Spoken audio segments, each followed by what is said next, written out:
নমস্কার বন্ধুরা, পশ্চিমবঙ্গ মধ্যশিক্ষা পর্ষদের সপ্তম শ্রেণীর পরিবেশ ও বিজ্ঞান বইয়ের ষষ্ঠ অধ্যায় পরিবেশের সজীব উপাদানের গঠনগত বৈচিত্র্য ও কার্যগত প্রক্রিয়া এই চ্যাপ্টারটির সম্ভাব্য সকল প্রশ্ন আজকে তোমাদের সাথে আলোচনা করব। মোট 110টি প্রশ্ন উত্তর আমি তোমাদের জন্য তৈরি করেছি। এই প্রশ্ন উত্তরগুলো পড়লেই পরীক্ষার জন্য ভালোভাবে প্রস্তুতি হয়ে যাবে। ষষ্ঠ অধ্যায়টি তোমাদের বইয়ের 182 পৃষ্ঠা থেকে 226 পৃষ্ঠার মধ্যে রয়েছে। তাহলে শুরু করা যাক সকল প্রশ্ন উত্তর পর্ব। 1 নম্বর প্রশ্ন হলো, উদ্ভিদের মূলের 3টি বৈশিষ্ট্য লেখো। এর উত্তরটা হলো, উদ্ভিদের মূলের 3টি বৈশিষ্ট্য হলো, উদ্ভিদের মূলে কোনো গাঁট বা নোড নেই, বীজের নিচের অংশ থেকে বের হয় এবং মাটির মধ্যে প্রবেশ করে, আর উদ্ভিদের মূলের নিচের দিকে ডগায় একটা টুপির মতো অংশ থাকে যাকে আমরা মূলত্র বলি, আর কিছুটা ওপরের দিকে রোয়া রোয়া মূলরম অঞ্চল থাকে। 2 নম্বর প্রশ্ন, আদর্শ মূলের কয়টি অংশ কী কী? এর উত্তরটা হলো, আদর্শ মূলের 4টি অংশ, যথা মূলত্র অঞ্চল, বর্ধনশীল অঞ্চল, মূলরম অঞ্চল এবং স্থায়ী অঞ্চল। 3 নম্বর প্রশ্ন, মূলত্র অঞ্চল বা মূলত্র কাকে বলে, এর কাজ কী?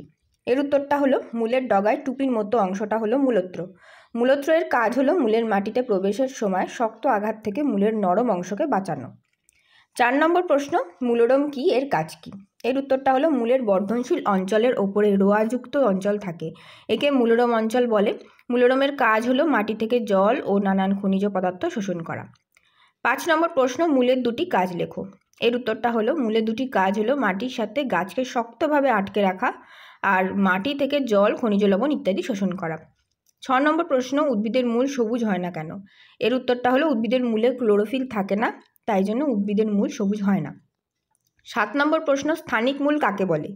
এর উত্তর হলো, যেসব উদ্ভিদের একটাই প্রধান মূল থাকে এবং সেখান থেকে অন্যান্য শাখা মূল বেরোয়, সেই মূলকে স্থানিক মূল বলে। 8 নম্বর প্রশ্ন, ধান গাছে কী ধরনের মূল দেখা যায়? এর উত্তরটা হলো অস্থানিক মূল। 9 নম্বর প্রশ্ন, অস্থানিক মূল কাকে বলে? এর উত্তর হচ্ছে, যেসব মূল ভ্রূণমূল থেকে উৎপন্ন না হয়ে উদ্ভিদের অন্য কোনো অংশ যেমন কাণ্ড, পাতা, শাখা ইত্যাদি থেকে উৎপন্ন হয় এবং প্রধান মূল যাদের থাকে না তাদের অস্থানিক মূল বলে। 10 নম্বর প্রশ্ন, সালোক সংশ্লেষে সক্ষম একটি মূলের নাম লেখো। এর উত্তরটা হলো গুলঞ্চের আত্তীকরণ মূল। 11 নম্বর প্রশ্ন, উদ্ভিদের মূলে সালোক সংশ্লেষ হয় না কেন? এর উত্তরটাও একই, যে উদ্ভিদের মূলে ক্লোরোফিল থাকে না, তাই উদ্ভিদের মূলে সালোক সংশ্লেষ হয় না। 12 নম্বর প্রশ্ন, কোন উদ্ভিদে পত্রাশ্রয়ী মূল দেখা যায়? এর উত্তর হলো পাথরকুচি গাছে।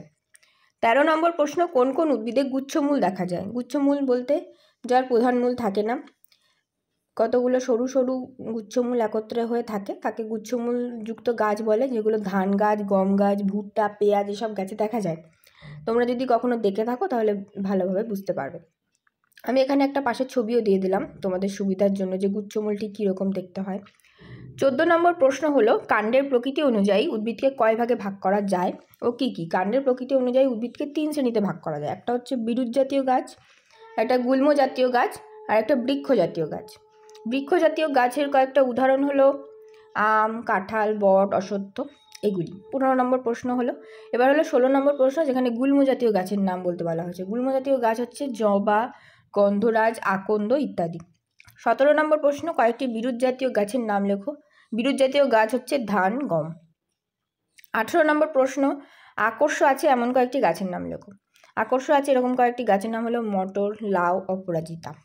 আকর্ষ বলতে দেখবে গাছের যে ডগাগুলো বেরোয় সেখানে স্প্রিংয়ের মতো কিছু বৈশিষ্ট্য স্প্রিংয়ের মতো কিছু অংশ দেখতে পাওয়া যায়। এইগুলোর সাহায্যে গাছ জড়িয়ে জড়িয়ে ওপরে ওঠে, ঠিক আছে। 19 নম্বর প্রশ্ন, পর্ব বা নোড কাকে বলে? পর্ব বা নোড হচ্ছে কাণ্ডের যেখান থেকে শাখাগুলো বেরোয় তাকেই পর্ব বা নোড বলে। 20 নম্বর প্রশ্ন, কাণ্ডের 2টি পর্বের মাঝের অংশকে কি বলে? কাণ্ডের 2টি পর্বের মাঝের অংশকে বলে পর্বমধ্য।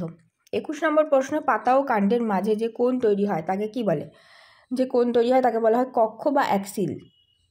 22 নম্বর প্রশ্ন, বিটপ কাকে বলে?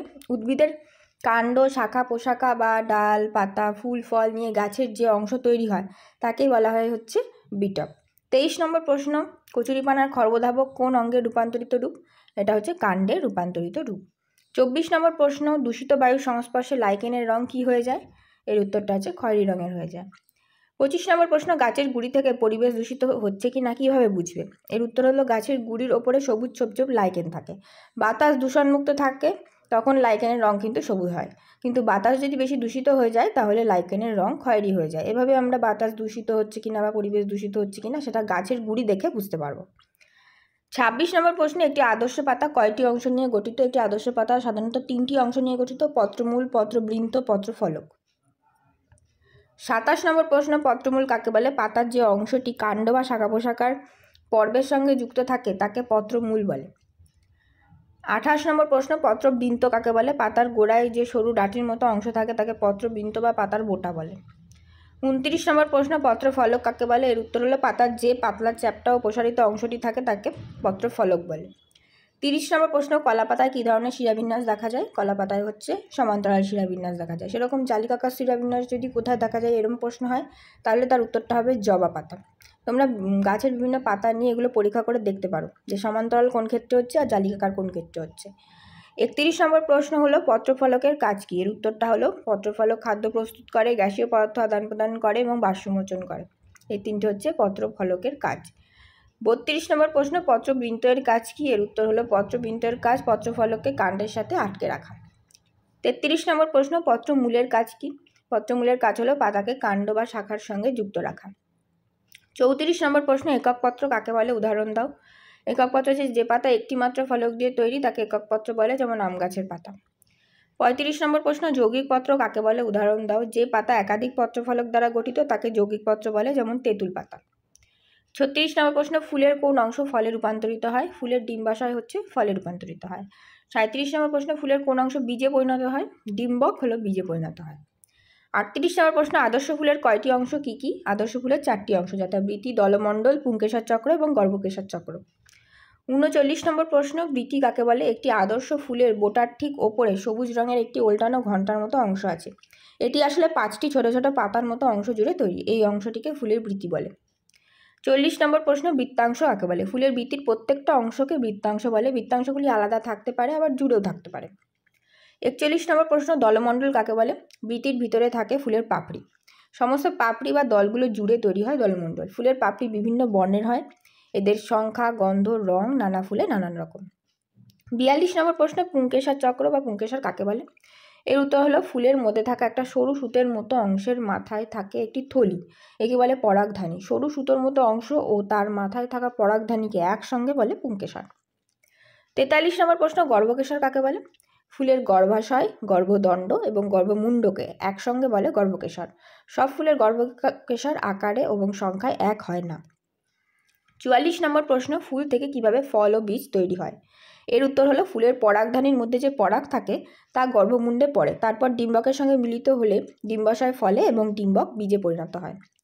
45 নম্বর প্রশ্ন, বৃতির দুটি কাজ লেখো। এর উত্তর হলো বৃতির দুটি কাজ হলো বৃতি কুড়ি অবস্থায় ফুলকে পোকামাকড়ের হাত থেকে রক্ষা করে আর বৃতি সবুজ হওয়ায় খাদ্য তৈরি করতে পারে। 46 নম্বর প্রশ্ন, ডিম্বক কাকে বলে?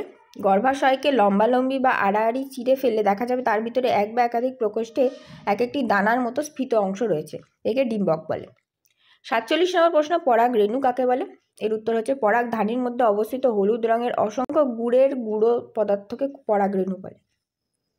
48 নম্বর প্রশ্ন, ফুল কয় প্রকার ও কী কী? এর উত্তর হলো ফুল হচ্ছে 2 প্রকার, সম্পূর্ণ ফুল এবং অসম্পূর্ণ ফুল। 49 নম্বর প্রশ্ন, সম্পূর্ণ ফুল কাকে বলে? যেসব ফুলে বৃতি, দলমণ্ডল, পুংকেশর, গর্ভকেশরের 4টি স্তবকই উপস্থিত থাকে তাকে সম্পূর্ণ ফুল বলে, যেমন জবা, ধুতুরা ইত্যাদি। 50 নম্বর প্রশ্ন, অসম্পূর্ণ ফুল কাকে বলে? উদাহরণ দাও। যেসব ফুলে 4টি স্তবকের এক বা একাধিক স্তবক অনুপস্থিত থাকে তাকে অসম্পূর্ণ ফুল বলে, যেমন কুমড়ো, লাউ ইত্যাদি। 51 নম্বর প্রশ্ন, ফল কিভাবে উৎপন্ন হয়? এর উত্তরটা হলো ডিম্বাশয় রূপান্তরিত হয়ে ফল হয়। 52 নম্বর প্রশ্ন, ফলের ত্বক কিভাবে গঠিত হয়? এর উত্তর হলো ডিম্বাশয়ের আবরণীটি ফলের ত্বক গঠন করে। 50 নম্বর প্রশ্ন, ফলত্বক কয় প্রকার কী কী? ফলত্বক 3 প্রকার, বহিত্বক, মধ্যত্বক এবং অন্তঃত্বক। 54 নম্বর প্রশ্ন, ফলকে সাধারণভাবে কয় ভাগে ভাগ করা হয়? কী কী?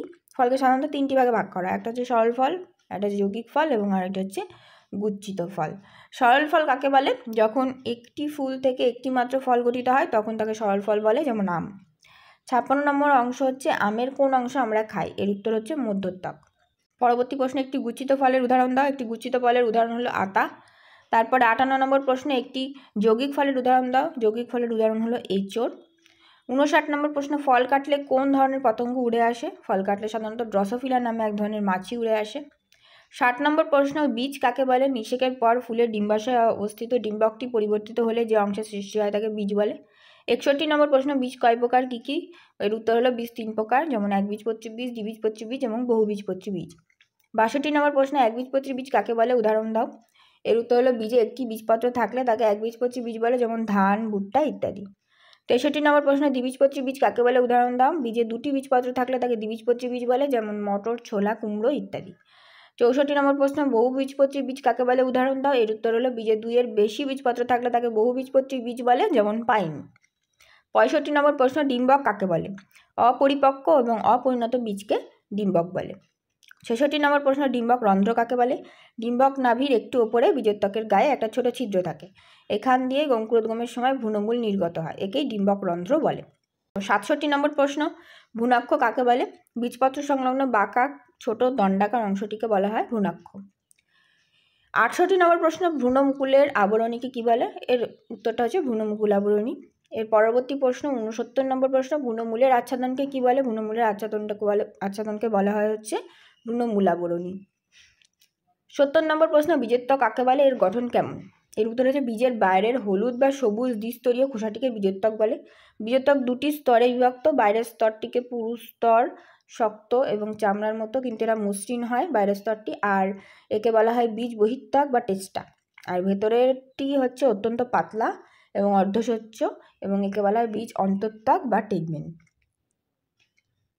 71 নম্বর প্রশ্ন, শ্বাস বলতে সংযুক্ত বীজের ঠিক কোন অংশকে বোঝায়? এর উত্তর হলো শ্বাস বলতে সংযুক্ত বীজোত্তক ও ফলোত্তকের নিচের অংশকে বোঝায়। ভিডিওটি শেষ অবধি দেখতে থাকো 72 থেকে 110 নম্বর প্রশ্ন পর্যন্ত দেখার জন্য। আমার এই প্রশ্নোত্তর পর্ব যদি ভালো লেগে থাকে অবশ্যই লাইক, কমেন্ট, শেয়ার করে দেবে ভিডিওটি, এবং আমার চ্যানেলটিকে সাবস্ক্রাইব করে রাখবে পরবর্তীতে আরও অনেক ইউজফুল ভিডিওর জন্য। প্লেলিস্টে গিয়ে আমার ক্লাস 7 এর সমস্ত বিষয়ের অনেক ভিডিও পেয়ে যাবে, অবশ্যই সেগুলো চেক করতে ভুলবে না, ডেসক্রিপশন বক্সে লিঙ্ক দেওয়া আছে।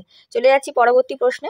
72 নম্বর প্রশ্ন, কোন বীজে ফলোত্তক এবং বীজোত্তক জুড়ে যায়? এর উত্তরটা হলো ভুট্টা বীজে। 73 নম্বর প্রশ্ন, কোন বীজে স্কুটেলাম থাকে? এর উত্তরটাও ভুট্টা বীজে। 74 নম্বর প্রশ্ন, ডিম্বক রন্ধ্রের কাজ কি? এর উত্তর হচ্ছে অঙ্কুরোদ্গমের সময় ডিম্বক রন্ধ্রের মধ্যে দিয়ে ভ্রূণমূল বেরিয়ে আসে। 75 নম্বর প্রশ্ন, স্কুটেলাম কাকে বলে? ভুট্টার বীজপত্রকে স্কুটেলাম বলে। 76 নম্বর প্রশ্ন, কোলিওডাইজা কাকে বলে? এর উত্তর হলো ভ্রূণমূল এর আবরণীকে কোলিওডাইজা বলে। 77 নম্বর প্রশ্ন, বীজপত্রাধিকাণ্ড কাকে বলে? এর উত্তর হলো অঙ্কুরোদ্গমের সময় ভ্রূণাক্ষ কিছুটা বৃদ্ধি পেলে ভ্রূণমুকুল থেকে পর্বস্থান পর্যন্ত ভ্রূণাক্ষের অংশকে বীজপত্রাধিকাণ্ড বলে। 78 নম্বর প্রশ্ন, বীজপত্রাবকাণ্ড কাকে বলে? এর উত্তর হলো ভ্রূণমূল থেকে পর্বস্থান পর্যন্ত ভ্রূণাক্ষের মাঝখানে যে অংশটি তৈরি হয় সেই অংশকে বীজপত্রাবকাণ্ড বলে। 79 নম্বর প্রশ্ন, অঙ্কুরোদ্গম কাকে বলে? এর উত্তরটা হলো উপযুক্ত পরিবেশে সুপ্ত ভ্রূণের সক্রিয় হওয়া এবং বৃদ্ধিপ্রাপ্ত হয়ে অঙ্কুরে পরিণত হওয়াকে অঙ্কুরোদ্গম বলে। 80 নম্বর প্রশ্ন, বীজের অঙ্কুরোদ্গমের বাহ্য শর্তগুলো কী কী? এর উত্তর হলো বীজের অঙ্কুরোদ্গমের বাহ্য শর্তগুলি হলো উষ্ণতা, আর্দ্রতা এবং অক্সিজেন।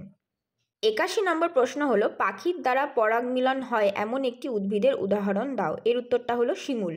82 নম্বর প্রশ্ন, শামুক দ্বারা পরাগ মিলন হয় এমন একটি উদ্ভিদের উদাহরণ দাও। এর উত্তরটা হলো কচু। 83 নম্বর প্রশ্ন, পরাগ মিলন কয় প্রকার ও কী কী? এর উত্তর হলো পরাগ মিলন 2 প্রকার, যথা স্বপরাগযোগ এবং ইতর পরাগযোগ। 84 নম্বর প্রশ্ন, স্বপরাগযোগ কাকে বলে? এর উত্তরটি হলো কোনো ফুলের পরাগরেণু যখন ওই ফুলে কিংবা একই গাছের অন্য ফুলের গর্ভমুণ্ডে পড়ে তখন সেই ঘটনাকে স্বপরাগযোগ বলে। 85 নম্বর প্রশ্ন, ইতর পরাগযোগ কাকে বলে? এর উত্তরটি হলো কোনো ফুলের পরাগরেণু যখন একই রকম অন্য উদ্ভিদের ফুলের গর্ভমুণ্ডে গিয়ে পড়ে তখন তাকে ইতর পরাগযোগ বলে।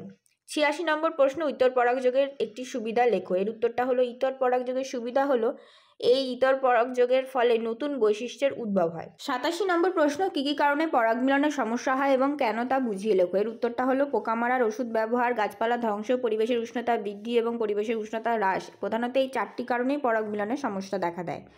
1 নম্বর পয়েন্ট হিসেবে আরও বলা যেতে পারে যে বেশি পোকামাকড় ওষুধ ব্যবহারের ফলে মৌমাছির প্রজাপতি এইসবের মতো উপকারী প্রাণীরা মারা যাচ্ছে, এদের এইসব পতঙ্গের অভাবেই পরাগযোগ ব্যাহত হতে চলেছে। আর 2 নম্বর হিসেবে বলতে পারি যে উষ্ণতা তারতম্যের ফলে ফুল ফোটার সময় পরিবর্তিত হয়ে যায়, এর ফলেও পরাগ মিলন ব্যাহত হয়। আর 3 নম্বর পয়েন্টকে এক্সপ্লেন করলে বলা যায় যে শিমুল জাতীয় গাছ কেটে ফেলার কারণে কীটপতঙ্গ, পাখি, বাদুড়ের মতো পরাগযোগের বাহকের বাসস্থান ধ্বংস হচ্ছে এবং এতে পরাগ মিলনে কিন্তু সমস্যা হচ্ছে।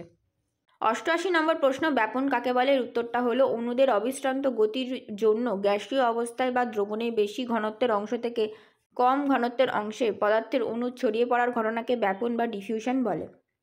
89 নম্বর প্রশ্ন, জেকবসন অর্গান কাকে বলে? এর উত্তর হলো সাপের মুখের ভেতর গন্ধের অনুভূতি যে অঙ্গের দ্বারা অনুভূত হয় তাকে জেকবসন অর্গান বলে।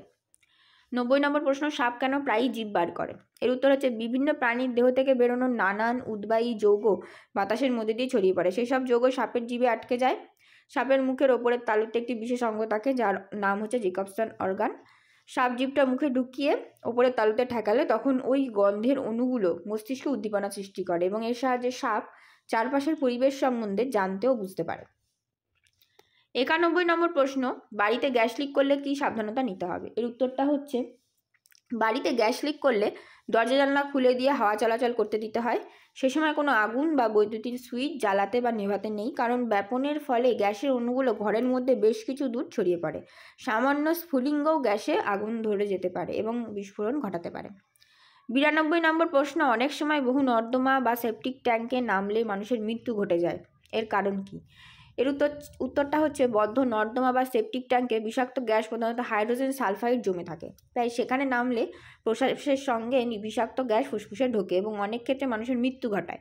বহুক্ষণ খোলা রাখলেও গ্যাস বেরিয়ে গেলে তা নিরাপদ হবে এমনটা কিন্তু মনে করা হয় না, কারণ হাইড্রোজেন সালফাইড গ্যাস বাতাসের চেয়ে ভারী বলে ব্যাপন ধীরে হয় এবং গ্যাস অণুদের ছড়িয়ে পড়াটা অপেক্ষাকৃত ধীরে ধীরে ঘটে। 93 নম্বর প্রশ্ন, ফেরোমেন কি? এর উত্তরটা হচ্ছে ফেরোমেন হলো এক ধরনের উদ্বায়ী রাসায়নিক পদার্থ যা জীবজগতের হাতি, বাঘ সহ অন্যান্য তৃণভোজী মাংসাশী প্রাণীদের প্রজননে গুরুত্বপূর্ণ ভূমিকা পালন করে। 94 নম্বর প্রশ্ন, বদ্ধ নর্দমা বা সেপটিক ট্যাঙ্কে যে বিষাক্ত গ্যাস জমে তার নাম কি? এর উত্তরটা হলো হাইড্রোজেন সালফাইড। 95 নম্বর প্রশ্ন, অভিস্রবণ কাকে বলে? এর উত্তর হলো অর্ধবেদ্য পর্দার মাধ্যমে কম ঘনত্বের দ্রবণ থেকে বেশি ঘনত্বের দ্রবণে দ্রাবকের অণুদের ছড়িয়ে পড়ার ঘটনাকে অভিস্রবণ বা অসমোসিস বলে। 96 নম্বর প্রশ্ন, অভিস্রবণ কয় প্রকার? কি কি? অভিস্রবণ মূলত দুই প্রকার, একটা হচ্ছে অন্ত অভিস্রবণ, একটি হচ্ছে বহি অভিস্রবণ। 97 নম্বর প্রশ্ন, কোষপর্দাকে কি বলা হয়? এর উত্তর হচ্ছে কোষপর্দাকে প্রাথমিকভাবে অর্ধবেদ্য বলা হয়, কারণ এর মধ্যে জলের অণুরা যেতে আসতে পারলেও সব অণু বা আয়নরা পারে না। কোনো কোনো অণু বা আয়নরা চলাচল করতে পারে বলে একে বিভেদমূলক ভেদ্য পর্দা বলা হয়। 98 নম্বর প্রশ্ন, আইসোটোনিক দ্রবণ কাকে বলা হয়? এর উত্তর হচ্ছে অভিস্রবণ চাপ সমান এমন দুটো দ্রবণকে যদি অর্ধবেদ্য পর্দা দিয়ে আলাদা করে রাখা হয় তাহলে সামগ্রিকভাবে কোনো ব্যাপন ঘটবে না। এরকম দ্রবণকে পরস্পর আইসোটোনিক বলা হয়। 99 নম্বর প্রশ্ন, হাইপারটোনিক ও হাইপোটোনিক দ্রবণ কাকে বলে? এটা তোমাদের বই 216 পাতায় দেওয়া আছে, দেখবে। যদি কোনো কোষের বাইরের দ্রবণের অভিস্রবণ চাপ কোষের মধ্যে দ্রবণের চেয়ে বেশি হয়ে থাকে তাহলে বাইরের দ্রবণটাকে কোষের তুলনায় হাইপারটোনিক বলা হবে। এক্ষেত্রে কোষ থেকে ক্রমশ জল বেরিয়ে যেতে থাকবে। আর যদি কোনো কোষের মধ্যে দ্রবণের অভিস্রবণ চাপ বাইরের চেয়ে বেশি হয় তাহলে বাইরের দ্রবণটাকে কোষের তুলনায় হাইপোটোনিক বলা হবে। এক্ষেত্রে ক্রমশ বাইরে থেকে কোষের মধ্যে জল ঢুকতে থাকবে। 100 নম্বর প্রশ্ন, রসগোল্লার গাঢ় রস সহজে পচে না কেন? এর উত্তর হলো রসগোল্লার গাঢ় রসে কোনো ব্যাকটেরিয়া, জীবাণু, নিঃসৃত উৎসেচক মিশতে পারে না। অভিস্রবণ প্রক্রিয়ায় রসগোল্লার গাঢ় রস থেকে জলের অণু জীবাণুর দেহে প্রবেশ করে, তাই সহজে রসগোল্লার রস কিন্তু পচে না যদি গাঢ় রস হয়, ঠিক আছে। 101 নম্বর প্রশ্ন, কাঁচা মাছে নুন মাখিয়ে রোদে রেখে দিলে শুটকি মাছ তৈরি করা যায় কেন? এর উত্তর হলো কাঁচা মাছের গায়ে নুন মাখিয়ে রেখে দিলে মাছের দেহ থেকে বহি অভিস্রবণ প্রক্রিয়ায় জল সহজেই দেহের বাইরে বেরিয়ে আসতে পারে এবং রৌদ্রে বাষ্পীভূত হয়ে যায়, ফলে তাড়াতাড়ি মাছের দেহের ভেতরকার জল বাইরে বেরিয়ে আসে এবং আরও ভালোভাবে মাছ শুকিয়ে যায়। 102 নম্বর প্রশ্ন, বীজভেদী অঙ্কুরোদ্গম কাকে বলে? এর উত্তর হলো বীজের অঙ্কুরোদ্গমের সময় যদি বীজপত্র বীজত্বক ফাটিয়ে মাটির উপরে উঠে আসে তখন তাকে মিদভেদী অঙ্কুরোদ্গম বলে, যেমন কুমড়ো, তেঁতুল ইত্যাদি বীজের ক্ষেত্রেও বীজের মিদভেদী অঙ্কুরোদ্গম দেখতে পাওয়া যায়। 103 নম্বর প্রশ্ন হচ্ছে মিদবর্তী অঙ্কুরোদ্গম কাকে বলে? যখন বীজের অঙ্কুরোদ্গমের সময় বীজত্বকের আবদ্ধ বীজপত্রটি কখনোই মাটি ছেড়ে উপরে উঠে আসে না তখন তাকে মিদবর্তী অঙ্কুরোদ্গম বলে, যেমন মটর, ছোলা, আমের অঙ্কুরোদ্গম এগুলো হচ্ছে মিদবর্তী অঙ্কুরোদ্গম। 104 নম্বর প্রশ্ন, অঙ্কুরোদ্গমের শর্তগুলো কি কি? আলো, বাতাস, জল এগুলো অঙ্কুরোদ্গমের শর্ত। 105 নম্বর প্রশ্ন, তাপমাত্রা কমলে ব্যাপনের কি পরিবর্তন হয়? তাপমাত্রা কমলে ব্যাপন ধীরগতিতে ঘটে। 106 নম্বর প্রশ্ন, তরল ও গ্যাসীয় পদার্থের মধ্যে কোনটির ব্যাপন প্রক্রিয়া দ্রুত ঘটে? এর উত্তর হলো গ্যাসীয় পদার্থ। 107 নম্বর প্রশ্ন, রক্তে শতকরা কত শতাংশ জল? রক্তে শতকরা হচ্ছে 90% জল। 108 নম্বর প্রশ্ন, দেহের কোষগুলোর মধ্যে কত শতাংশ জল? দেহের কোষের মধ্যে 70% হচ্ছে জল, 70%। 109 নম্বর প্রশ্ন, ওআরএস এর পুরো কথা কি? এর উত্তর হলো ওরাল রিহাইড্রেশন সলিউশন। 110 নম্বর প্রশ্ন, পুকুর বা নদীর মাছ এবং সমুদ্রের মাছ কিভাবে নিজের দেহে জলের পরিমাণ স্বাভাবিক রাখে? পুকুর বা নদীতে যে মিষ্টি জল সেই মিষ্টি জলের মাছের ক্ষেত্রে আমরা দেখতে পাই যে তারা হচ্ছে লঘু মূত্র ত্যাগ করে, ফলে অতিরিক্ত জল বেরিয়ে যায়, আর ফুলকার মাধ্যমে জল থেকে আয়ন শোষণ করে। আর সমুদ্রের মাছ অর্থাৎ নোনা জলের মাছ, এরা ঘনমূত্র ত্যাগ করে, ফলে খুব কম জল দেহ থেকে বেরোয় এবং ফুলকার মাধ্যমে দেহের অতিরিক্ত আয়ন ত্যাগ করে। এই হলো আমাদের 110টি মোট প্রশ্ন। তো স্টুডেন্টস, ভিডিওটি শেষ অবধি দেখার জন্য অনেক অনেক ধন্যবাদ। দেখা হবে পরের ক্লাসে। সকলকে পরীক্ষার জন্য অনেক অনেক শুভেচ্ছা। ভালো করে পড়াশোনা করো, অবশ্যই রেজাল্ট ভালো হবে।